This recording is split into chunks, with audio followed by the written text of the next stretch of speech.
ఇది బురదలో పుట్టిన తామర పువ్వు దాని గుండెల నిండా తేనె ఉందని తెలుసుకుంటుంది. పక్కన అరణ్యంలో ఉన్నటువంటి తుమ్మెద వెతుక్కుంటూ ఎగిరి వచ్చి వాలి దానిలో ఉన్నటువంటి తేనెని సారగ్రాహి అయి స్వీకరిస్తుంది.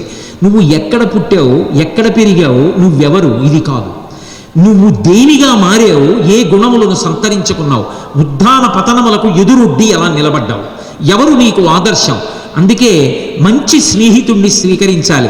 ఒక్కొక్కప్పుడు ఒక్కొక్క పుస్తకం నీకు మంచి స్నేహితుడు కావచ్చు. మంచి మాట వినడం రావాలి. వినడము అంటే అన్ని వేళలా ఉపన్యాసమే కావక్కర్లా. ఒక పుస్తకంలో ఒక విషయాన్ని ఒక ఆయన రచన చేశాడు అంటే ఆయన మాటలే నీకు చెప్తున్నట్టు. కాబట్టి ఆ మంచి పుస్తకాలు తెచ్చుకుని ఇంట్లో పెట్టుకుని చదవడం నేర్చుకోవాలి. అవి చదవడం నేర్చుకున్న నాడు నీకు ఒక కష్టం వచ్చినప్పుడు నీకు ఆ విషయం జ్ఞాపకానికి వచ్చి నువ్వు ఊంచుకోగలుగుతావు.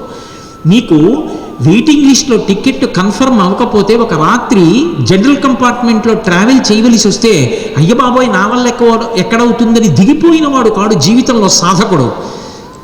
ఏది ఏమైనప్పటికీ నేను ఇచ్చిన మాట నిలబెట్టుకుని ఉపన్యాసానికి వెళ్ళడానికి జనరల్ కంపార్ట్మెంట్లో వెళ్ళిపోతానని నిలబడి వెళ్ళిన వాడు ఉన్నాడే, వాడికి ధైర్యం ఎక్కడి నుంచి వస్తుందంటే సీతమ్మ పడిన కష్టం కన్నా నేను పడింది కష్టమా?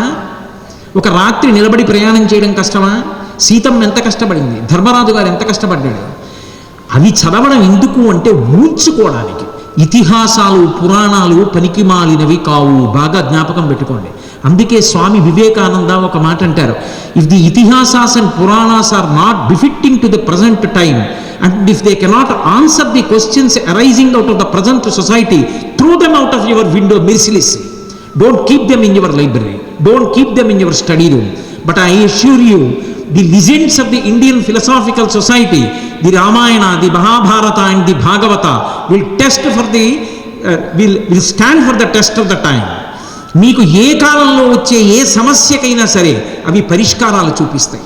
అందుకే రామాయణ భారత భాగవతాల్ని అధ్యయనం చేయడం మీ జీవితంలో ప్రధానమైనటువంటి అంశంగా స్వీకరించండి. అది మీకు శీల వైభవాన్ని ఇస్తుంది, మీరు ఊహించుకోవడానికి అవకాశం అవుతుంది. ఒక అబ్దుల్ కలాం గారి జీవిత చరిత్ర చదవండి.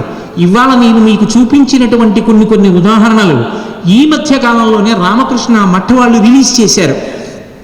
Then principles of leadership by Vivekananda అని చెప్పి ఒక అద్భుతమైనటువంటి పుస్తకాన్ని ఇచ్చారు. మీరు ఎప్పుడు ఎక్కడికి వెళ్ళినా మీ స్నేహితుడికి ఒక పుస్తకాన్ని బహూకరించడం నేర్చుకోండి. ఒక పుస్తకాన్ని చదవడం నేర్చుకోండి. చదువుకున్న పుస్తకానికి ముందు తెల్ల కాగితం మీద అందులో ఎక్కడెక్కడ మంచి మంచి విషయాలు ఉన్నాయో పేజీ నెంబర్ వేసి రాసుకోండి. అప్పుడప్పుడు మీరు ఖాళీగా ఉన్నప్పుడు మళ్ళీ ఆ పుస్తకం తీసి ఆ విషయాలు చదువుతూ ఉండండి, మననం చేసుకుంటూ ఉండండి.